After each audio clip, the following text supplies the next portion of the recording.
Tuition থেকে এসে শুনি যে আমার দাদু মারা গেছে আর তার মায়ের পরিবারে অনেক লোকই প্রায় কান্নায় ভেঙে পড়েছে। তারা আসছে এখন বাবুঘাট। হ্যালো গাইস, তোমরা যেমন আগে ভিডিওতে জানতে পেরেছো যে আমরা এসেছিলাম হাওড়া থেকে বাবুঘাটে। তো কেন এসেছিলাম তোমরা হয়তো জানো না, এই ভিডিও তোমরা জানতে পারবে কেন আমরা এসেছিলাম। দেখো, হাওড়া স্টেশন আসা একটা নির্দিষ্ট একটা বিশেষ কারণ ছিল, যেটা হচ্ছে কি আমার ভিডিওতে থাকা একটা মামা যার কিনা তার বাবাকে হারিয়েছে। আমার মা বাড়িতে রয়েছে অনেকগুলো প্রায় মামা এবং অনেকগুলো দাদু, মানে আমার সম্পর্কটা অনেকটাই বড়।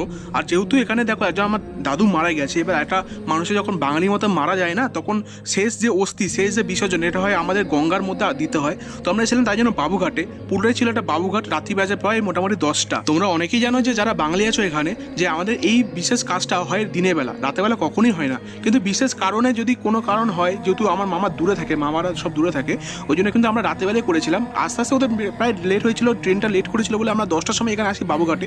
পুরোটাই ছিল ফাঁকা, পুরোটাই। তাই আমাদের এখানকার মামাগুলো হাত এবং মুখ পা ধুয়ে নিচ্ছিল। যাই হোক, আমি কিন্তু এখানে দেখছিলাম যে হাওড়া ব্রিজের উপরে মানুষজন যাচ্ছে এবং এখনো পর্যন্ত কিন্তু এখানে কাজবাজ হচ্ছে, ঠিক আছে।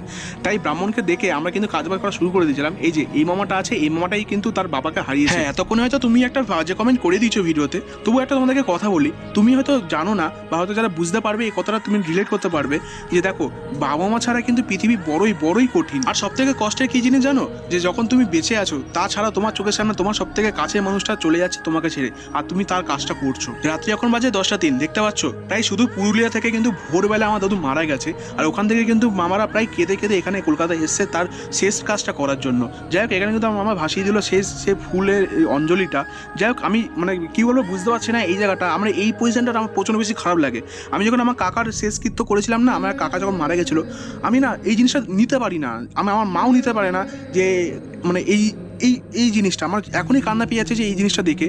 যাই হোক, মা কিন্তু এখানে ভিডিও কলে মাকে সবাইকে দেখাচ্ছিল, ওখানকার পরিবারে যারা পুরুলিয়া থেকে আসতে পারেনি তাদেরকে কিন্তু ভিডিও কল দেখাচ্ছিল। এখানে আমার মামা কিন্তু মানে কী বলবো, ভিজা গায়ে পুরুলিয়া থেকে এখানে পর্যন্ত এসছে। তাই আমরা এখানে একটা মামাকে একটা ছোটো পোশাক দিয়েছিলাম, যেটা কিন্তু পরতে হয়। এবং লাস্টে ভিডিও কলে থাকা মানুষগুলো কিন্তু কেঁদে ফেলেছিল, মানে ওপার থেকে যে কতটা কষ্ট হচ্ছে না। যে মানুষটাকে প্রায় সারাদিন একটা ভালো পোশাকে দেখে, সে মানুষটা আজকে পড়ছে সাদা থান। যে মানুষটা এতদিন আমার একটা দোকান ছিল, সে দোকানে বসে থাকতো, সেই মানুষটা আজকে আর থাকবে না, আজকের পর থেকে থাকবে না। মানে সত্যিকারের এই কষ্টটা কিন্তু বলে বোঝানো যায় না যে একটা মানুষ মারা গেলে কতটা কষ্ট হয়। দেখো, আমরা কিন্তু বাইরে চলে এসেছিলাম, এখানে বাবুঘাটের বাইরে, আর এখানে কিন্তু খাওয়া দাওয়া হচ্ছিল। দেখো, আমাদের বাঙালির মতে কিন্তু একটা ঘাট থেকে উঠে একটা খাওয়া দাওয়ার ব্যাপার থাকে। আর এরা আছে কলকাতায়, আমাদের এখান থেকে পুরুলিয়া যেতে প্রায় একদিন লেগে যাবে, প্রায় একদিন মতো লেগে যাবে রাত্রেবেলা। তো কিন্তু আমরা বসে পড়েছিলাম রাস্তার ধারেই, আর এখানে কিন্তু ফল টল এবং যেটা হয় না নিরামিষ কিছু, ওগুলো কিন্তু আমরা এখানে খাচ্ছিলাম। আর তোমরা হয়তো বললে বিশ্বাস করবে না যে এই মানুষগুলো না এত পরিমাণ খিদে পেয়েছিল, প্রায় সকাল থেকে মানুষগুলো প্রায় কেঁদে যাচ্ছে। তাছাড়া কিন্তু এটা ট্রাভেল করে কলকাতা থেকে, মানে পুরুলিয়া থেকে কলকাতা এসছে, দেন এখান থেকে আবার যাবে। এই মানুষগুলোর সামনে যখন একটু মুড়ি একটুখানি ছোলা সিদ্ধ ধরেছিলাম না, মানুষগুলো প্রায় তৃপ্তি করে খেয়েছিল। যাই হোক, মানুষগুলোকে ছেড়ে কিন্তু মানে মানুষগুলো ধর্মতলা পৌঁছে আমরা কিন্তু ধরেছিলাম একটা গাড়ি, একটা বুক করেছিলাম একটা উবের। সেখানে কিন্তু আমরা চলে গেছিলাম বাড়িতে, কারণ এখান থেকে প্রায় 1 সপ্তাহ পর আমাদেরকে আবার যেতে হবে পুরুলিয়া, যেখানে কিন্তু সেই মানুষটার কাজ হবে। আর ওখানে গিয়েও যদি আমি ভিডিও করতে পারি সেটা কিন্তু আমি বলতে পারছি না, কারণ ওখানে ভিডিও করা হয়তো আমার সম্ভব হবে না। একটা ফ্যামিলি রিচুয়ালস এইরকম একটা ব্যাপারে যদি ভিডিও করা উচিত নয় হয়তো। তো বন্ধুরা, এই ভিডিওটা আমি কিন্তু এখানেই শেষ করছি। যদি ভিডিওটা ভালো লাগে তোমাদেরকে লাইক করো, মানে তোমার উপর ছেড়লাম যে লাইক যদি করতে হয় তো করো, নাহলে না করো। মানে আর কিছু বলার নেই বন্ধুরা, এটাই শুধু বলবো, যদি তোমরা সবাই প্রে করো যে এরকমভাবে কোনো মানুষ যাতে ছেড়ে না যায় কারুর, মানে এইটুকুনি ব্যাস।